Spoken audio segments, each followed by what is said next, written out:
मकसद ब्रह्मास्त्र।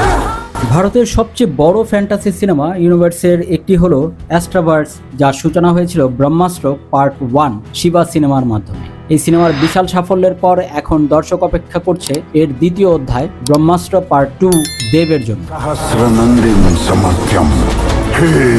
পরিচালক আয়ান মুখার্জি ঘোষণা করেছেন যে এই সিনেমাটি প্রথম পার্টের চেয়েও বড় এবং আরও রহস্যময় হতে চলেছে। পরিকল্পনা অনুযায়ী এই সিনেমা মুক্তি পেতে পারে 2026 সালের ডিসেম্বর মাসে এবং এটি অ্যাস্ট্রাভার্স গল্পকে আরও গভীরভাবে সামনে নিয়ে আসবে।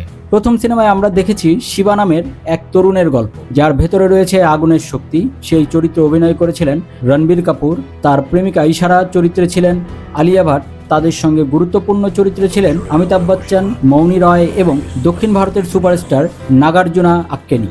এই চরিত্রগুলোর অনেকেই দ্বিতীয় পার্টেও ফিরে আসতে পারে বলে ধারণা করা যাচ্ছে।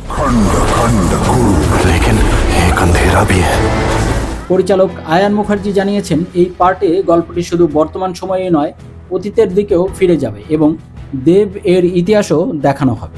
এই সিনেমার সবচেয়ে বড় আকর্ষণ হতে পারে দেব চরিত্রকে অভিনয় করবে। এখন অফিসিয়ালি ঘোষণা না হলেও বলিউডে নানা গুঞ্জন চলছে। কেউ বলছেন নতুন কোনো বড় তারকা বা এই চরিত্রে আসতে পারে, আবার কেউ মনে করছেন রণবীর কাপুর দ্বৈত চরিত্রে দেব এবং শিবা দুটিই করতে পারে। তবে পরিচালক এখনও রহস্য পুরোপুরি খোলাসা করেনি। প্রোডাকশনের দিক থেকেও এই সিনেমা বিশাল আকারে হতে যাচ্ছে। আগের পার্টের মতোই এই সিনেমাতেও থাকবে দারুণ ভিজুয়াল এফেক্ট, পৌরাণিক শক্তি এবং আধুনিক প্রযুক্তির মিশ্রণ। প্রযোজনা করেছেন ধর্মা প্রোডাকশন, স্টার স্টুডিওজ এবং প্রাইম ফোকাস। সিনেমার সঙ্গীত পরিচালনা করবেন জনপ্রিয় সঙ্গীত পরিচালক প্রীতম। সব মিলিয়ে বলা যায় ব্রহ্মাস্ত্র পার্ট 2 দেব হতে যাচ্ছে ভারতের সবচেয়ে বড় ভিএফএক্স ভিত্তিক ফ্যান্টাসি সিনেমাগুলোর একটি। দেবের রহস্য, শিবার শক্তি এবং অ্যাস্ট্রাভার্সের ভবিষ্যৎ সবকিছু মিলিয়ে এই সিনেমা দর্শকদের জন্য হতে পারে এক বিশাল সিনেমাটিক অভিজ্ঞতা।